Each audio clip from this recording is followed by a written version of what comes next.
Welcome to Horse Tales and Wives' Tales, a video podcast that dispels the horse tales and wives' tales common in the horse world while bringing education and knowledge to the horse owner.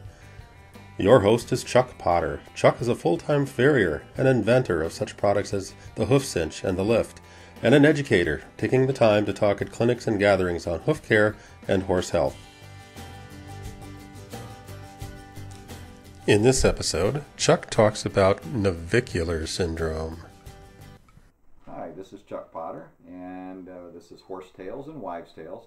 Today is episode 4, and we're going to talk about navicular syndrome. Navicular syndrome is usually diagnosed when your horse has rear hoof pain. Usually we don't get a specific diagnosis because the x-rays normally won't show us anything unless the bone has become affected somehow. And this is a navicular bone, and I'll hold it here pretty still so the camera can come in. And this is actually off a Percheron. And so you can see how small this bone is for such a large horse, and the smaller the horse, the smaller the bone's going to be. Okay, the navicular bone is a sesamoid, and it sits underneath the coffin bone. So I'm going to put the three bones together to show you where it sits in their foot. And like I said, more often than not, the bone is usually not affected when your horse has navicular syndrome. Usually it's just the ligaments and tendons and the soft tissue around it that's causing your horse to have problems. And it's 90% of the time it's farrier fault. Your horse is being trimmed with too low of an angle, so that the heels are too low, and the pressure of the deep flexor tendon running across this bone is going to cause your pain. Like I said, this is a sesamoid. There's 3 of them in the horse's leg. They have 2 at the back of the fetlock, and this one in the bottom of the foot. And sesamoids allow tendons to change directions and glide.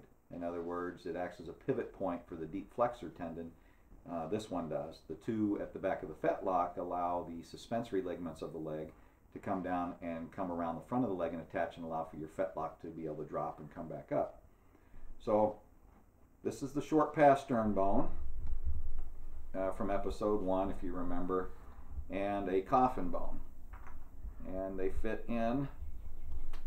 And what I'm going to do, I'll try to hold this upside down with one hand here, and then get this facing the right way. There we go.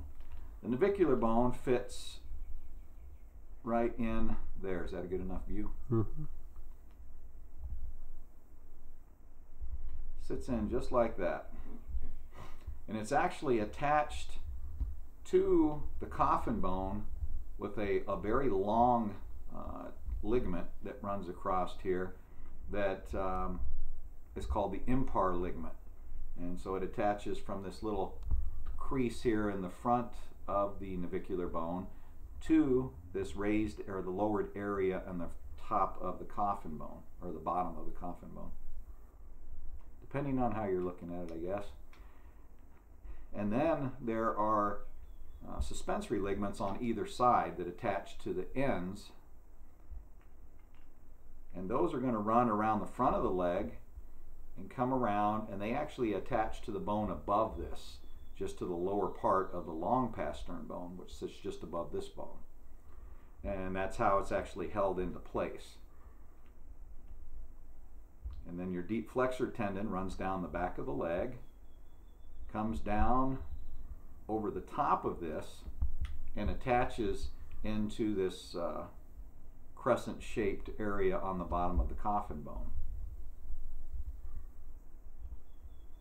Now, like I said, when 90% of the time, it's usually farrier fault for navicular syndrome, and it's because a lot of people just aren't school trained. They don't know exactly what their job is as a farrier, and they're cutting those heels too short. So it's going to drop this back, bring the bones up at an angle so the horse is trying to stand, and it increases pressure, that deep flexor pulling against this bone, and other stuff of the soft tissue around the bone is also being affected. So the ligaments where this attaches are being strained. both the impar and the suspensory ligaments. And sometimes in the x-rays, what we'll see is actual inflammation of those tendons or ligaments. That as they go around this thing, we can actually see them in the x-ray because they're starting to harden. And that's where a lot of your pain normally is.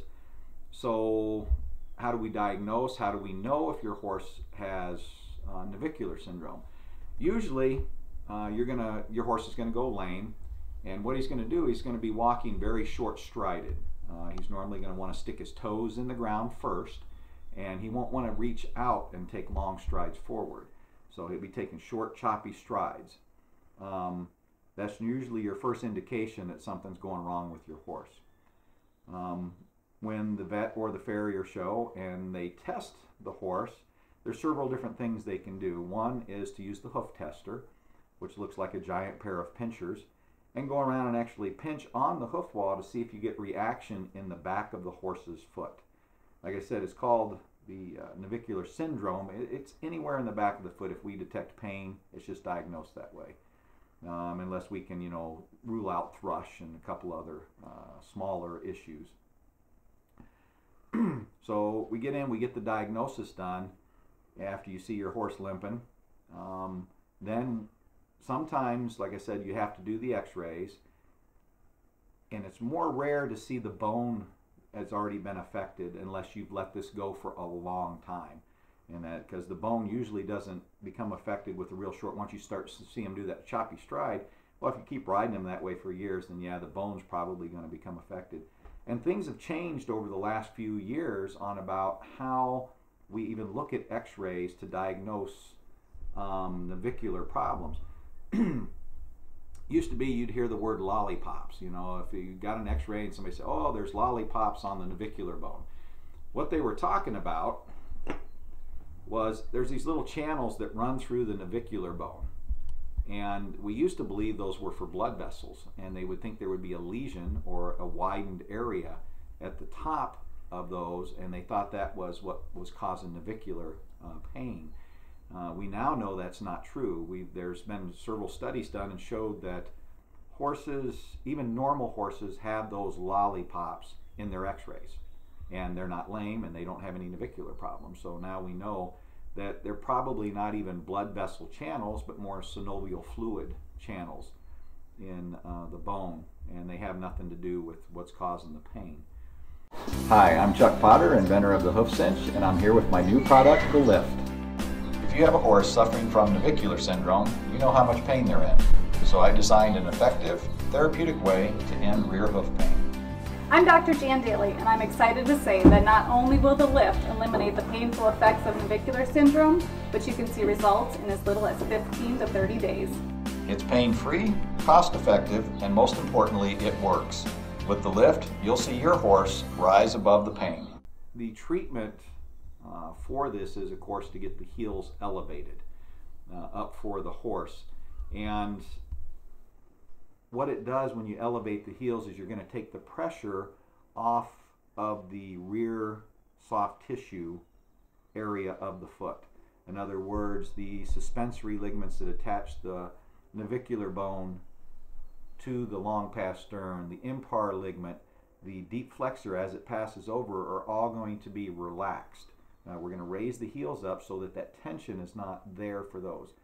And normally we put them on an anti-inflammatory, and of course the vet needs to determine which one, but normally we use Previcox for the horse for a short period of time, usually about 2 weeks up to 30 days, while we elevate the heels, and that helps get all the inflammation out of the rear of the foot. Now if the bone's been affected, you're going to have a permanent treatment for the horse.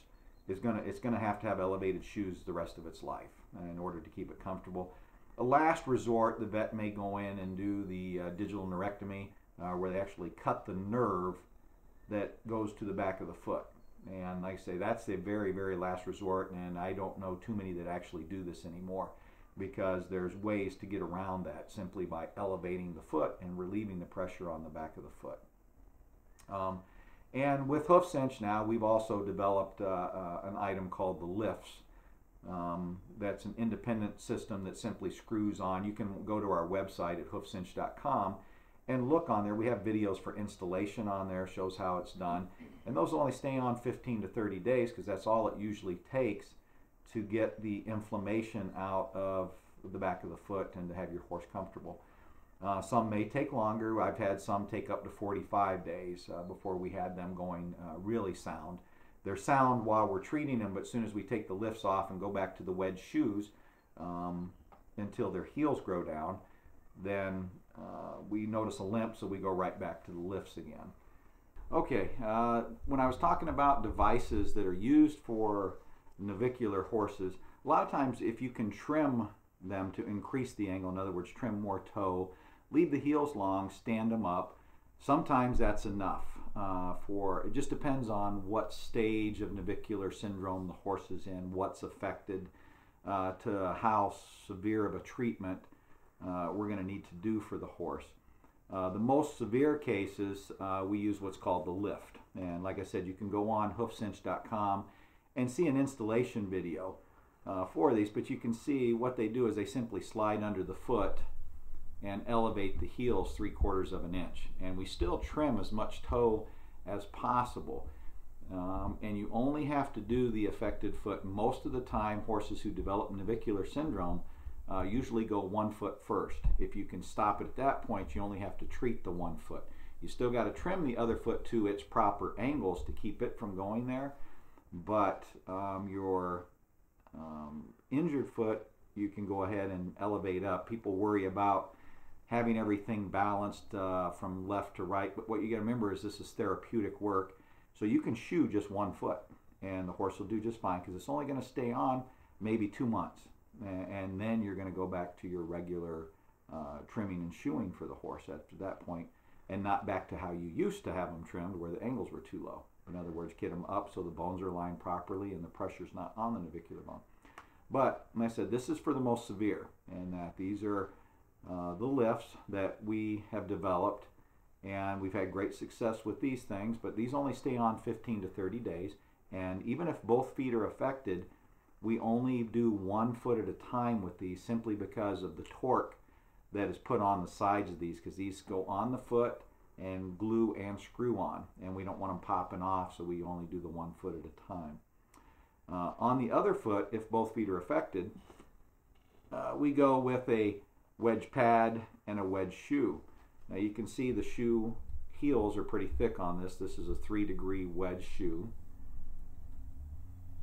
And these are the ones that are made by Kirchart. And when I normally do a horse that has navicular or found or something, if they have hoof pain, only put as many nails as necessary to hold the thing on. If you can get away with 3 nails, 4 nails, then that's what you do. If he can take having the 6 nails put in, then put the 6 nails in. I never put more than 6 on any horse for any reason. And we also have the pad on here, so there's different companies, different types, different materials, but this one here I believe is a other 3-degree wedge pad. So if you can't trim enough foot to get the angle up so that the horse is comfortable, you can just keep adding these things. And like I said, they come in different thicknesses. You can get them up to probably a 6-degree wedge pad, and you add it to the shoe. So you could get this much lift at the heel.